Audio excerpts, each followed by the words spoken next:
अगर आपने इस वीडियो का पहला पार्ट नहीं देखा तो हो सकता है ये वीडियो आपको थोड़ी सी मुश्किल लगे, तो मेरा आपसे ये निवेदन है, इस वीडियो का पहला पार्ट जरूर देख लेना।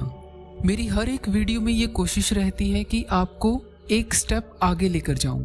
एक स्टेप आगे का समझने के लिए पीछे का समझ लेना जरूरी है, तो आप देख लेना जरूर। पिछली वीडियो में मैंने आपसे एक जिक्र किया था कि आपके बहुत से नकली चेहरे हैं, फेक पर्सनैलिटीज हैं जो निरंतर बदलते रहते हैं, लेकिन व्यक्ति के अंदर कुछ ऐसा है जो बदलता नहीं है। उसी निराकार आत्मा की खोज ध्यान का परम उद्देश्य है। उस तक पहुंच पाना कठिन है। कठिन इसलिए है क्योंकि उसे हमारे मन की गहरी परतों ने ढक रखा है। वह गहरी परतें एक तरह की बेहोशी है, नींद है। वो जागने की ऐसी अवस्था है जिसके लिए नींद का टूटना जरूरी है। मन की इन गहरी परतों को समझने के लिए, उठाने के लिए हम एक प्रयोग करने वाले हैं। अभी आपके सामने कुछ तस्वीरें आएंगी, उन्हें ध्यान से देखना।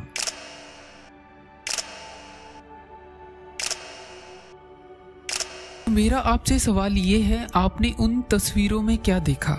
स्वाभाविक आपके पास दो जवाब होंगे। या तो आप ये कहोगे आपने पानी को देखा, या फिर आप ये कहोगे आपने पानी में भीगी हुई वस्तुओं को देखा। मैंने ये प्रयोग इसलिए करवाया ताकि आप जो मैं आगे कहने वाला हूँ उसे समझ सके। इन तस्वीरों में एक चीज कॉमन है और वो है पानी।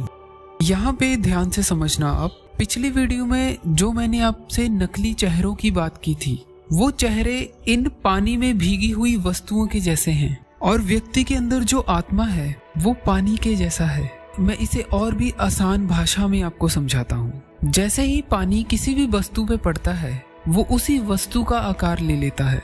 जमीन पे पड़ेगा तो जमीन के जैसा हो जाएगा। गिलास में डाल दोगे तो गिलास का आकार ले लेगा। अगर पानी अपने आप को जमीन ही मान ले या पानी का गिलास ही मान ले, तो यहाँ पे कठिनाई ये पैदा हो जाएगी कि पानी क्या है फिर। लेकिन पानी वो वस्तु नहीं है, पानी पानी है। मैंने पिछली वीडियोस में आपको एक और चीज कही थी, जिसमें मैंने कहा था कि देखने वाला और दिखने वाली चीज दो अलग चीजें हैं। एग्जाम्पल के लिए, आप अपने विचारों को देख रहे हो।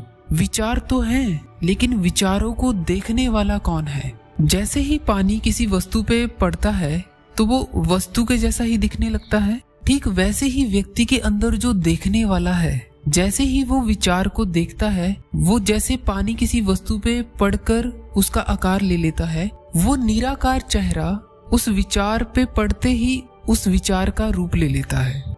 इस घटना का किसी व्यक्ति को पता ही नहीं चलता। इस घटना का पता ना चलना ये एक किस्म की नींद है, मूर्छा है, बेहोशी है।